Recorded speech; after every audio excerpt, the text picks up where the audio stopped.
Welcome to Paradigm Shift Parenting, a podcast for women who make their lives better by first making themselves better. At Paradigm Shift Parenting, we believe that self-improvement is the highest form of self-care. Each episode, we're going to either shift our mindset about something, explore the myth that motherhood and martyrdom are synonymous, replace the oh-so-trendy victimhood mentality with a healthy dose of accountability and responsibility, or simply explore the shared experiences of modern motherhood. I'm your imperfect host, Binky Bell, and I'm glad you're here.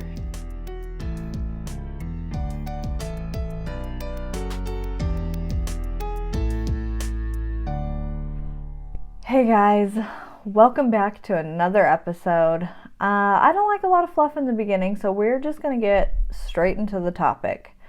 I see so many women share screenshots of conversations that they have with their husbands where they're basically saying, hey, can you do me a favor? I need you to take the baby tonight because I have a school project. Or, hey, I need you to handle dinner for the kids tonight because I'm going to be late for work, or whatever the case may be. They're basically saying, hey, I need a favor. I need you to show up in this area for me. And when this happens, she's usually, the people who make these posts, who share these conversations with their husbands, typically these women are sharing the conversations because, one, they didn't get the response that they wanted from their husbands. And two, they're usually saying, like, look, like, I'm trying to talk to him. He's not helping me. He's not showing up. What do I do? Is this normal? Have you dealt with this? Now, when this happens, when these types of conversations are being initiated in groups where women congregate, then the woman then who makes the post is typically told like two kinds of things. There's two types of responses that are usually shared in the comment section. So today I want to talk about those types of responses, and I'm going to give my humble opinions on some of them, and I'm going to give some unsolicited advice on navigating these types of conversations with your spouse. So let's set the scene again. We go to Facebook, we share a text conversation that we've had with our husbands, and we say, look, he's not helping. I'm talking to him, I'm telling him what I need, and he's still not showing up. What do I do?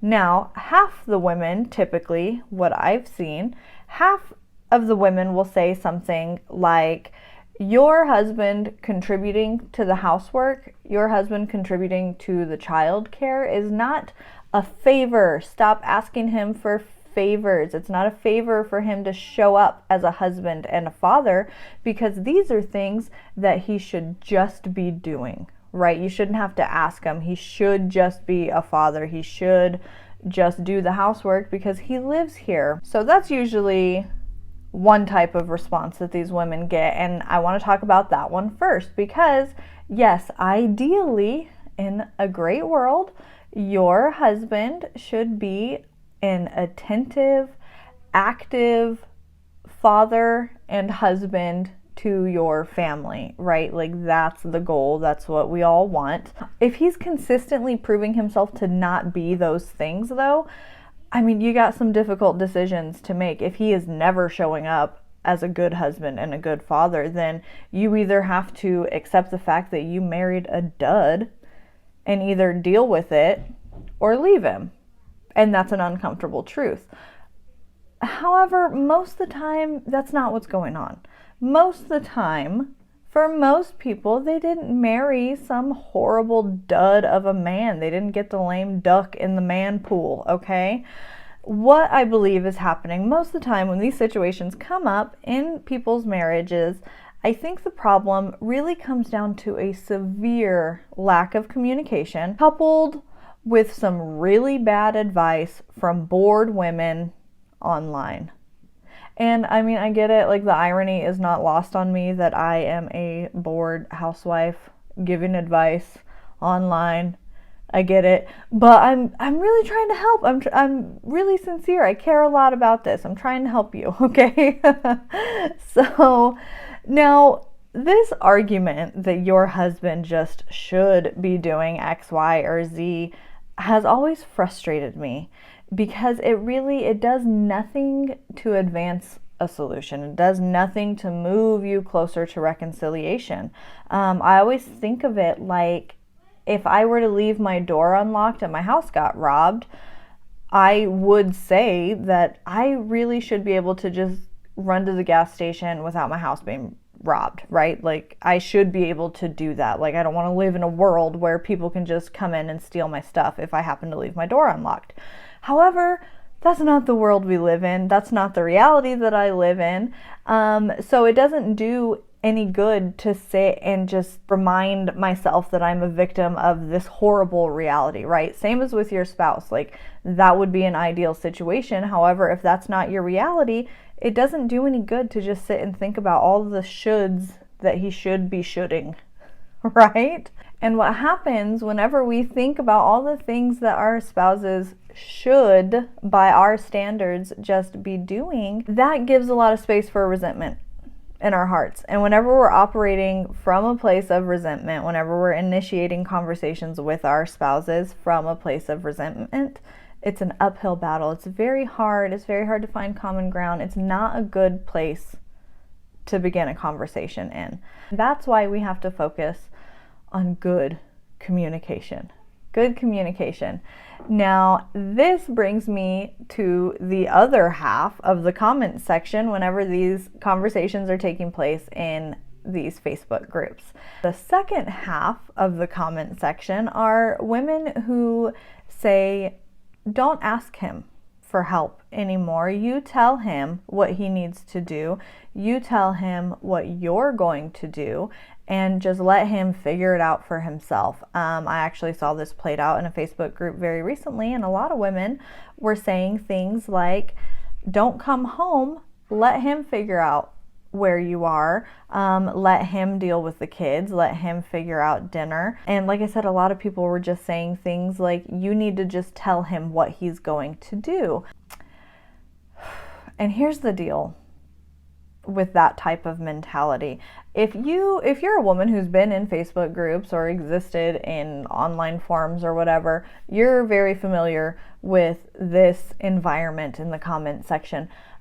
What happens is there's like a small group of women who are trying to be helpful or at least understanding, but then there's a much larger group of women who show up and just kind of throw grenades and walk away. They encourage you to be very rude, very nasty, very disrespectful to your spouse. And a lot of these things, a lot of these comments, like, you just tell him what he's going to do. You set the rules for him, right? That mentality, that tactic could work. I mean, honestly, it could. Like, you could go home and tell your husband, you're doing dinner, you're doing bath time, you're taking care of the kids, I'm fucking out, I'm leaving, I'm going to Target, right? You could do that, and it could work to get those needs met for that evening. However, just because something does work, I think it's so important to ask yourself, is this the dynamic that I want for my marriage? Is this the state that I want for my marriage? Are these the types of conversations I want to have with my spouse? Do I want to be treating him like he's a dog who needs to be trained? Or like he's another child that I'm raising? No? Dude, that's gross. That's horrible. It's a horrible dynamic for your marriage. These women, which is funny when you look at who the types of women that are encouraging this behavior, they always say things like, that's what I had to do with my ex-husband and he still didn't learn. And it's like, okay, so you're giving advice for tactics that didn't work for you, clearly because you're divorced. Right? So as always, take everything with a grain of salt and consider the source, right?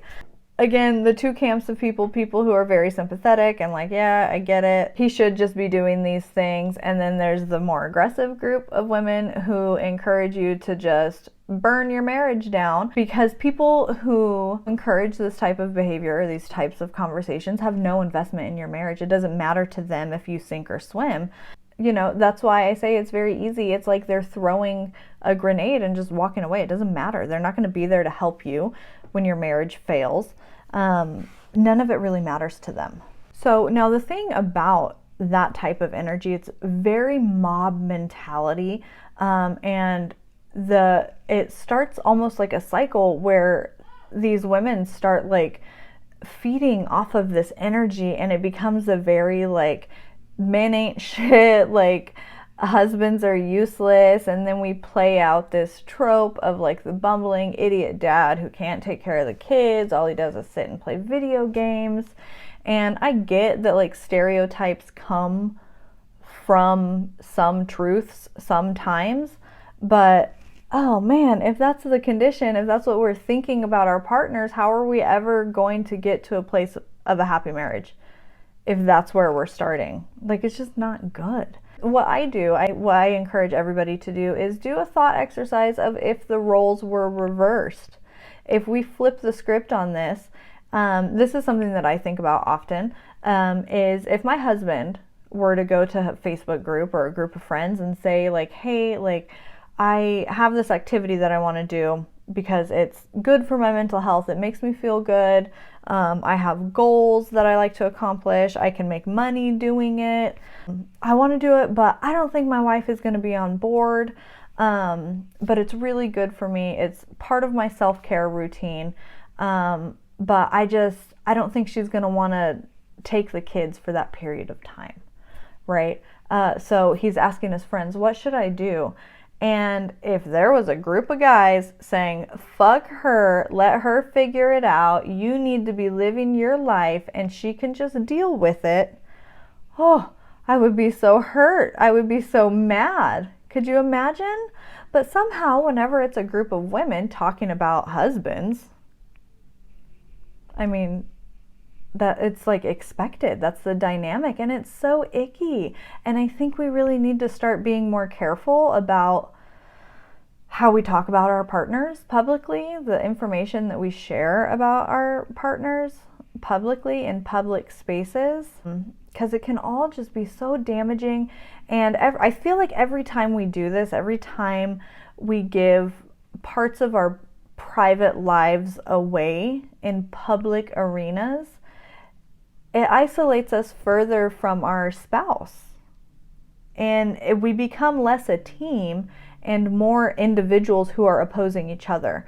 And that's something that I like to think about a lot in terms of my own marriage, is that it's always me and my husband versus a problem. And if the problem is my mental health is suffering because I don't have alone time, I haven't been acting out my self-care plan, whatever the case may be, then that's us versus this problem. And we're going to solve it as a team so that I'm not making him feel incompetent and I'm getting my needs met. So how do we do that? Like, what is the conversation? Because the problem is always women saying, look, I'm doing everything right. I'm talking to him and he's still not showing up. But I think what really needs to happen is we need to have better communication with our spouses. We need to start coming from a place of respect. We need to start communicating from a place of kindness as well. For some reason, many women that I know personally are very on board with peaceful parenting tactics. They're very on board with the autonomy of children, with respecting boundaries and encouraging creativity and interests in their children. But whenever it comes to our partners, we often don't extend that same grace to them. And I think that needs to change. I think that needs to be a focus for a lot of people. It's something that I try to focus on myself in terms of my marriage and my relationship with my husband. So what do we do then? What do we do if we feel like our partners aren't showing up? First, always keep your language to I. Don't use accusing language. You always do this. You get to do that. You make me feel this way. No, they don't make you feel any way. You are feeling a certain way because of certain actions, certain circumstances, certain things at play, changes in routines. That's why you have the feelings that you're feeling. To make someone completely responsible for your emotions is to give away all of your power, and you can't do that. All right, we can't do that. So this week, what I'd really like to do is since we've kind of got this conversation going with this episode, I would like to, for the rest of the week, focus on good content. Focus on some content that encourages good communication between couples, because I don't have all the answers. I'm not like a marriage therapist. My entire platform isn't really focused on marriage, but I feel that it's very, very important. So moving forward through the rest of this week, what I'd like to do is highlight a bunch of accounts that do focus on marriage. Continue to have conversations in the comment section, in our stories, and kind of bring this little community together a little bit more, so we can all kind of start thinking a little bit differently about how we're talking to our spouses, what we think about our spouses, what needs to change, how we can communicate more effectively, and how we can make sure everybody's needs get met, right? So if you are not following me on Instagram yet, you absolutely need to be doing that at Paradigm Shift Parenting, because that's where the conversation is going to keep going. If you made it this far into the episode, thank you for watching. Come by, let me know what you think. Make sure you're watching and you have your notifications turned on for my Instagram, so that we can keep this conversation going, because it's really, really important. Nobody wants to just give up on their marriage. Nobody wants to think of their husband as a bumbling idiot. No one wants to be the frazzled, crazy mother or wife, right? So let's get back to basics. Focus on kindness, focus on mutual respect, and start working on communication with our husbands, right? I think we can do that, and I think it'll be really good. And all we have to do is start changing the content that we're consuming. So we're going to find, this week, we're going to be looking all over. We're going to find content, we're going to find creators, people who focus on marriage. And then we are collectively, all of us, because I need this too, we're going to follow all of these accounts, and we're going to spend the week consuming this content and see how it helps, right? That won't hurt anything. All right, thanks for listening, guys. I'll see you in the next episode.